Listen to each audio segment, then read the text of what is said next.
black man accused of trying to rape a white woman is released.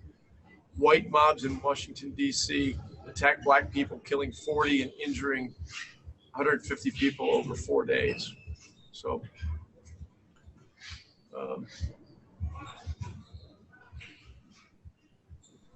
another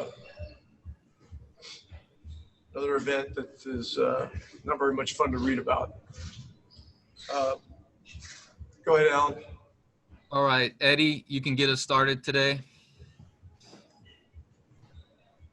Howdy, Rick. You coached Dirk way back when, before the championship, when he was still fairly young, and of course you coached against him when he was just starting out. I'm wondering what kind of things you might remember from his early days that might be similar or comparable, or that you see in Luka as well. Well, an intense desire to win, an intense desire to be a great teammate and to be, categorically a leader, but in his own way. Dirk was more of a quiet leader.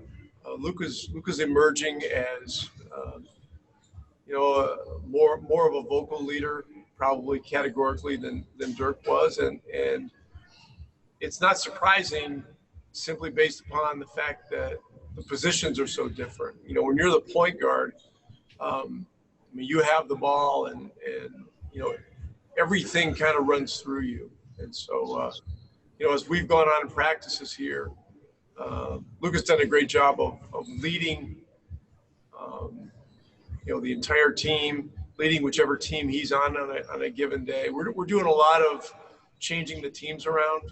First 2 or 3 we had, our projected starters together, but then we've changed it up since, and we've kind of found a new level of competitiveness as these guys have gone back and forth, and with a lot of trash talking and stuff like that. So it's been a good few days of practice here. I was going to ask also if you'd seen him showing signs, or maybe he already has shown that he's ready to be into playoff mode, since even though he's never done it in the NBA, he's got a lot of experience in that regard. Well, I could certainly sense that he's sensing that, we're getting closer to that. And, I just continue to see him raising the level of his game in all areas, and refining his game in all areas, and just going really hard. And, when the best players go hard, the whole team goes hard. And that's one reason we've had really terrific practices here from start until now.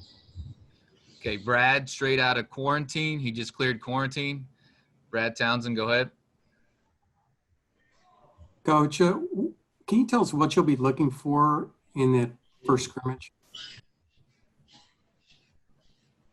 We'll be looking at combinations. We'll be looking at our conditioning. We'll be looking at, how to attack different coverages that the Lakers throw at us, and we'll look to change up our coverages defensively and study, how we're doing, with different kinds of things, from, base defense to switching to trapping scenarios and those kinds of things. So, I'm looking forward to it. It really feels and appears that this is timed out well for the scrimmage to be happening when it is this coming Thursday. Thank you. Saad, go ahead. Hey, Rick. I've heard you say a lot over the years just about the importance of positionless basketball.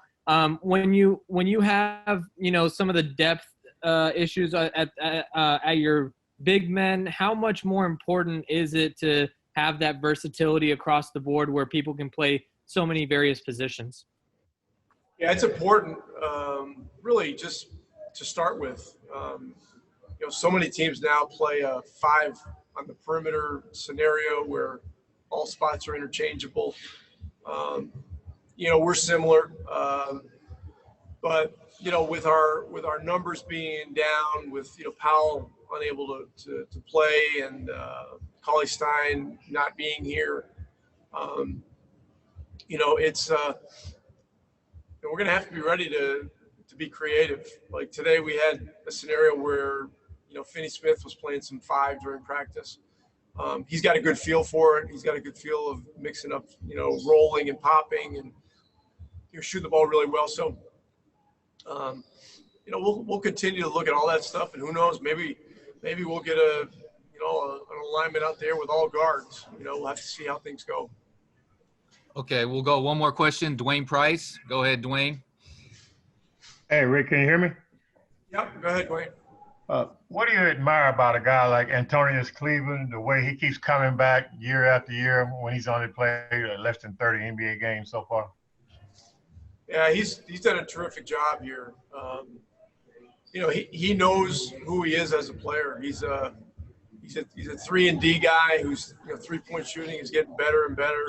He's always active. He's become an elite driver of the basketball. His feel for the game continues to get better every single year. And even though he's 26 or 27, which in today's world in the NBA, he seems like an older age. He plays very young. I mean, he's always in great shape. Flies up and down the court. He has great bounce, and he's just a factor in practice with his competitiveness. Do you see players like that going the extra mile because they have so much riding on the outcome? Of course. I know it well. When I was a player in this league, I was fighting for my job really every single day, and training camps were my Super Bowls, and so I'm well aware of it.